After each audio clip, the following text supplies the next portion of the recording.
Welcome to the Punters preview of racing at Sha Tin on Saturday, brought to you by our friends at Hong Kong Jockey Club. I'm James Lamb, joined by Adam Brett to offer our thoughts and tips on three of the main races on the card. Hello, Adam. G'day, mate. How are you? I'm very well.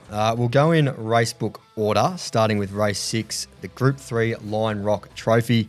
It would be appropriate if the top weight, Red Lion, won the Lion Rock Trophy, but who has caught your eye here?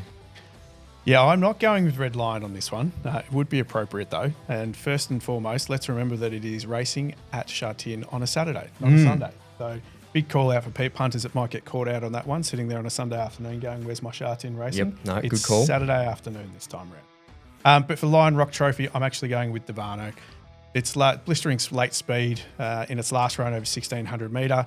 I don't know if you saw it, but topped out at 66 kilometres an hour down the back straight. So I was pretty happy with that. I'm looking a little bit around this because there are a couple of good runners in it. So I wouldn't be surprised to see Sha Tin Glory get up. I think Beauty Eternal, which might be where you're heading, and Sunlight Power are the main dangers. But I think Devano with the turn of speed is going to be the one. I'm going with a different Beauty Joy.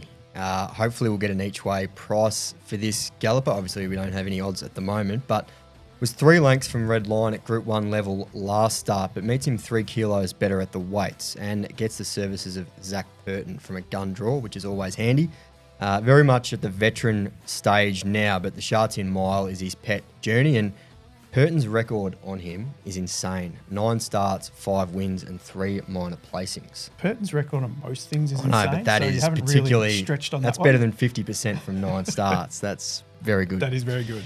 We'll move along to race 8, the Group 3 Sha Tin Vase over 1,200 metres. Some really big names here, most notably 16-time winner Lucky Sway Ness and Helios Express, who is making a career out of chasing Ka Ying Rising, the current Everest favourite. Who do you like here?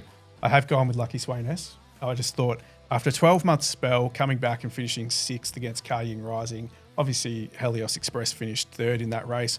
I just think Lucky Swayness at its best can beat most of the horses in this field. But you wouldn't be surprised to see Helios Express get up in this.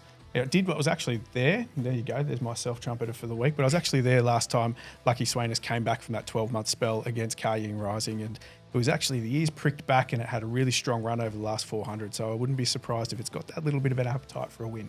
Very good. Helios Express, for me, form this campaign is outstanding without winning. 7 starts, yet to miss a place. Every start he has had Ka Ying Rising in front of him, so he'll be sick of the sight of that galloper. But finally he goes to a race where Ka Ying Rising is not here.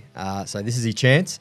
He'll get back from barrier 11, but should be charging late off a little freshen. Comes back from a very hot Group 1 into a Group 3, 5 kilos less than Lucky Swayness, which might be the difference there. Might not know what to do without Ka Ying Rising just in without front. the bunny in front. Yeah, you might be right there. Might sit there, look around and go, what am I doing? I'm not in front. This is not normal. So. Have to time his run here. Race 10, the Penfold Park Handicap over 1650.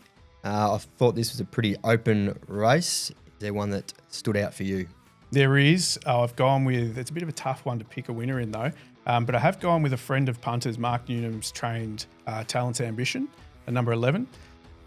He's got a pretty strong opinion of Talent's Ambition, and its sectionals over this distance suggest that there's a bit of an edge over this field.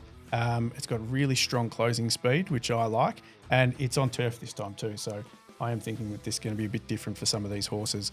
But wouldn't be surprised to see Helene Feeling and California Totality with the main dangers, and I think you've gone with another one that I really like too. Yeah, Soleil Fighter. Won well in Class 3 company, 3 back, and has been good in Class 2 company since. 2 starts, which is Class 2 on Saturday. Beaten under half a length in both starts, so going well. Generally settles handy, so it'll be interesting to see if Burton really revs him up from barrier 11 to cross over, or whether they snag back for a little bit of cover. But Soleil Fighter for me in the last. That's for 3 races covered. All the best if you're having a bet at Sha Tin.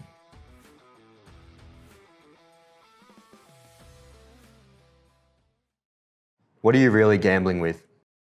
For free and confidential support, call the number on the screen or visit the website.